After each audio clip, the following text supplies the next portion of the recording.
Il s'appelle Farid Lawa, il vit aux Minguettes, quartier chaud de la banlieue de Lyon. Il est de celles et de ceux qui ont fait l'actualité en 83 et pour cette raison, il est maintenant l'invité de l'entretien d'Hervé Chabalier.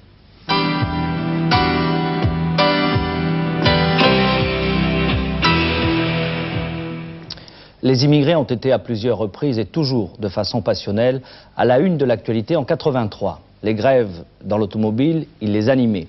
Les flingueurs de l'été, ils en étaient les victimes. Et puis, tout dernièrement, cette marche à travers la France contre le racisme, ils en étaient les inventeurs. La France vit avec les immigrés, ils ne s'y sentent pas bien intégrés. Les Français rendent souvent, en ces temps de crise en particulier, les immigrés responsables de tout leur malheur. Ils deviennent parfois des boucs émissaires. Alors, de jeunes Français, enfants d'immigrés, ont pris donc leur bâton de pèlerin et ont parcouru l'Hexagone cet automne, cet hiver. Initiative nouvelle, positive. Farid Lawa a 25 ans et il était de ces marcheurs. Et c'est comme représentant de ces jeunes qui sont et français et maghrébins que je lui ai demandé de participer à cet entretien. Qu'est-ce qui s'est passé pour vous depuis la fin de la marche? Vous êtes retourné à Vienne, chez vous? Comment vous avez été accueillis? Déjà rentré pour se reposer, puisque donc le 3 décembre a été une journée très dure. Enfin, bon, il y avait plus de 100 000 personnes et ça a été un peu le contre-coup un peu de la marche. Bon. En arrivant à Vienne, est-ce que vous avez senti que vos rapports avec les gens étaient différents parce que vous aviez fait cette marche ou pas du tout? Pas spécialement, mais disons que les problèmes des immigrés en général étaient un peu mieux perçus par certaines personnes. Quand des gens, du fait qu'ils avaient connu ma participation à la marche, me posaient un peu plus de questions. Et ce qui était plus intéressant, c'était surtout auprès des jeunes. Beaucoup de jeunes m'ont posé de questions. Disons des Français non maghrébins aussi? Des Français non maghrébins et des Français maghrébins, si on peut les appeler comme ça.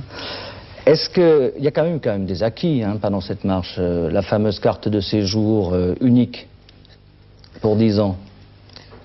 Oui, enfin disons, suite à la visite chez le président de la République, il y a eu des promesses donc, et des mesures qui vont être mises en place sous l'ordre, enfin la consigne du président de la République concernant justement la carte de 10 ans.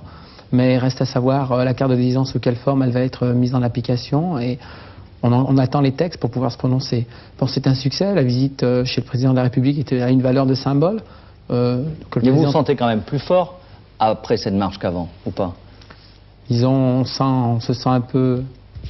On se réoxygène un peu, je veux dire, ça a été un ballon d'oxygène. Alors, parmi vos initiatives, maintenant, vous allez multiplier les radios-beurres, comme vous les appelez, ou les associations, etc. Est-ce que vous ne craignez pas, si vous avez trop d'activités entre vous, de créer un ghetto et de l'accentuer, et finalement, de vous séparer des Français qui n'ont pas la même origine que vous? Absolument pas, pour la simple et bonne raison que tout ce tissu associatif qu'on veut recréer en France, il est déjà français, puisque la plupart d'entre nous sont français, donc on risque pas de créer des ghettos. On a, toutes les communautés immigrées qui ont vécu en France et qui ont participé à l'élaboration de la France, tant au niveau économique qu'au niveau culturel, on suce et on cherchait à préserver leurs origines culturelles. Est-ce que vous croyez que les Français sont à même de vous considérer, vous, comme ils ont considéré les colonies italiennes, les colonies polonaises? Disons que la pilule est un peu plus difficile à passer, mais ça devra passer de toute façon. Est-ce que vous comprenez quand même les Français qui, en cette période de crise, où beaucoup sont au chômage, se disent peut-être la première solution, c'est de renvoyer chez eux ceux qui ne sont pas de chez nous? Je ne les comprends pas, enfin, je ne suis pas d'accord, mais je ne crois pas que ce soit tellement les ouvriers qui le disent, ou alors ils sont trompés.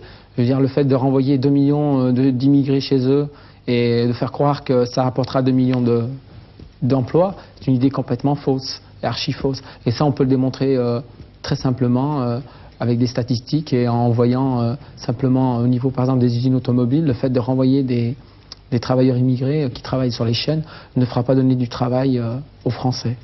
Alors, concernant votre problème, est-ce que les Français sont à même de le considérer d'une manière raisonnable? Ça, j'en suis pas sûr. Qu'est-ce que vous pensez des scores de l'extrême droite actuellement?